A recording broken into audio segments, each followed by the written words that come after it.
Ngayong gabi sa tanan. Nakabunot dyan. Ang pangan sa lesson karon is the Lord's plan. Ang verse na to karon is nasa Matthew chapter 2, verse 19 to 23. Gamay ra, 5 ka book. Mag-opening prayer sa ta. Lord, salamat sa time na nakabunot ko karon. Salamat sa lesson na magihatag nako karon na ma-share nako nila panagi sa preaching. And tabangin Lord na mabaid sa kuan ni makakaton ko sa pag-abot na sa taron na field, Lord. Na magamit sa nina ko, Lord, kaning skill sa pag-preach and sa pag-teach sa mga tao, Lord, na imo ipatulon ako, Lord. In Jesus' name I pray. Amen. The Lord's plan. Mabasa ta sa verse 19 to 23. Ingon siya diri. But when Herod was dead, behold, an angel of the Lord appeareth in a dream to Joseph in Egypt, saying, Arise, and take the young child and his mother, and go into the land of Israel, for they are dead which sought the young child's life. And he arose, and took the young child and his mother, and came into the land of Israel. Ano sa ta? Ang first point ako karon is atong go signal. Our go signal. Kinsa ang go signal ni Joseph ato na time? Di ba, ang Ginoo ra? Ang Ginoo man may nag-send sa angel. Ang gibuhat ra ni Joseph, ni Huwat. Mumasad ilang gibuhat sa katong last. Katong last, gipaadto sila sa Egypt. Giingnan na siya sa Ginoo. Wala. Tapos, pag ingon na go na dyan. Kaya basta wala ni go, ang mahitabo, patay dyan sila. Dakpon sila ni Herod. Nilakaw sila. And karon, gipabalik na sila. Balik na mo. Arise, take the young child and his mother, and go into the land of Israel. Patay na. Pwede na mo mauli. They are dead which who sought the young child's life. And unsa lang gibuhat? He arose and took the young child and his mother. Diretso na sa nilakaw. Muna sa atong kinabuhi na kailangan huwat ra ta sa signal sa Ginoo. Basta ingon ang Ginoo, stop sa ayaw sa ana or pahuway sa ana, ay sagbuhat. Basta maingon sa siya na, diretso na. Pwede na ka mabuhat ana or gi-ready na nako na para nimo. Ana sad? Mo sa tong buhaton. Dili ta mo pangitag atong panaagi nasa mga kabantay mo sa kanang na stoplight. Mga tao na di maminaw sa stoplight unsay may tabo. Mangga. Presa dani.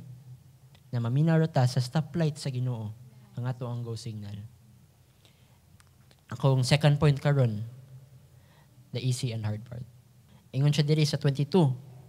But when he heard that Archelaus did reign in Judea in the room of his father Herod, he was afraid to go thither, notwithstanding, being warned of the Lord of God in a dream. He turned aside into the parts of Galilee. Ay nako, nahadlok pa. Nangauli, gipauli na diretso, nahadlok pa. Wa ni diretso.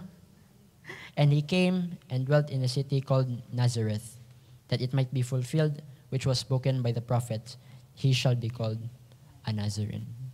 Spoke naman sa prophecy daan na mahana siya. Pero, ang buhat, ginidiritso na lang unta. Ingon ko siya dili. Ang Ginoo, na ay easy o hard. Press aning pagherod. Gipalakaw sila. Ang gibuhat sa Ginoo, gihatag ra nila ang sayon. Mudagan na mo, mulakaw ra mo padong Egypt. Pahuway sa mo. Ako, tanaw ko, bantay ko anong Herod, santo mamatay. Nasa Ginoo ang listen na part. Kita, nato ang sayon. Musunod ra ta sa iyang gisugo nato. Siya atong stop and go. Siya sa ang direction, siya ang atong GPS. Sayon na kayong kinabuhi ta nato. Nagsunod sa dan. Sunod ta sa plano na turn left in 100 meters. Go straight. Diretso yun na kayo. Musunod ta sa gisugo sa Ginoo. Dili ta mohimo og ato ang plano kay ang atong ginabuhi di siya natarong. Ngali mahugta sa bangin ana. Muna tarong dyan. kailangan dili ta maghimo og atuang gibuhat sa tong kinabuhi kay mapresad na ako sa naman sa kuy na agiyan ingana na kanang mo himo og ako ang kanang mutumbang jud or kanang mo buhat og iya ang bisyo. Bisan pag ingna na ayaw na. Mupadayon pa ang mahagbungan ana di jud tarong. Ang mahagbungan jud ana walay katarong. Bisan pa malipay ka sa imo ang giadtuan karon. Sa end jud nimo destruction jud. Lipay ra ka dili. Pag abot nimo sa langit wala kay reward. May rason na musunod rita sa gisugo. Unsay gisugo niya? Itagkalag. Pag simba every time ay kalit sa mga music ministers kanang magbuhat sa imo ang lesson sa imong music practice tanan nag direction nagibutang sa Ginoo nimo. Musunod rita. Mo closing prayer ko. Lord, salamat sa preaching na imong gipa-share nako nila, Lord. Hopefully mo tatak ni sa ilang kasing-kasing, ilang utok ang kanina preaching na dili ni mawa ang lesson na gitudlo nako karon. Thank you, Lord, for this time na mabayad ko sa lesson na imong gipa-share nako nila, Lord. In Jesus' name I pray. Amen.